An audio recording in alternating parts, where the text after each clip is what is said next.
सखर, खैरपुर ऐं घोटकी ज़िलनि जा 84,546 उम्मीदवार 11हीं ऐं 12हीं जमात जे इम्तिहाननि में हिसो वठंदा। टिनी ज़िलनि में 144 इम्तिहानी सेंटर्स क़ाइम, जिन में 44 मेल, 29 फीमेल ऐं 71 गॾियल इम्तिहानी सेंटर शामिल आहिनि। सुभाणे 12हीं जमात जा उम्मीदवार सुबुह जो अंग्रेज़ी ऐं 11हीं जमात जा उम्मीदवार मंझंदि जो उर्दू जा पेपर ॾींदा।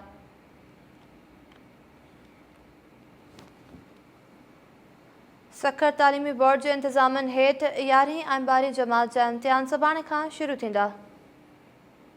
टेलीफोन लाइन ते मौजूद आहे सखर मां फारूक सुमरो। जी फारूक सुमरो, कहिड़ा तफ़सील आहिनि?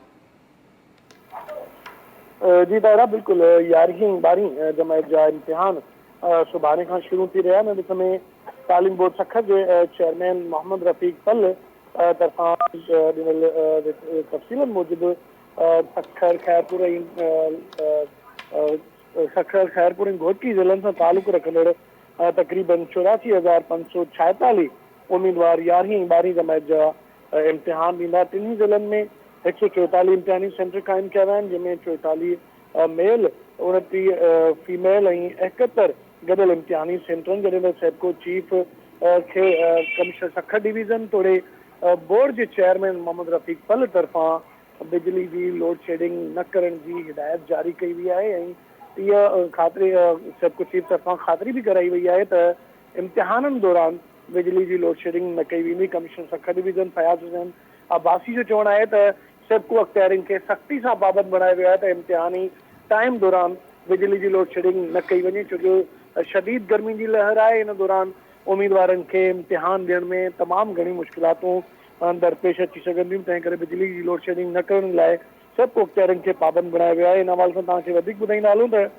घोटकी ज़िले में मजमूई तौर ते जेको आहे 36 इम्तिहानी सेंटर क़ाइमु कया विया आहिनि, जंहिंमें 10 मेल, 5 फीमेल ऐं गॾियल 21 गॾियल इम्तिहानी सेंटर आहिनि।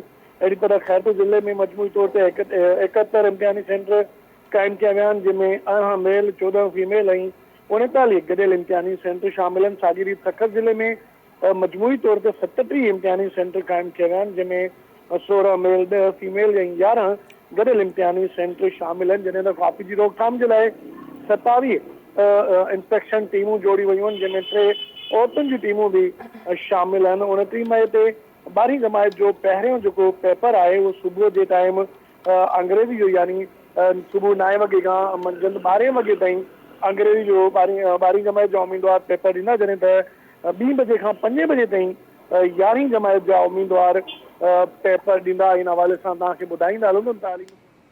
ठीकु आहे फारूक सुमरो, अपडेट करण लाइ महिरबानी।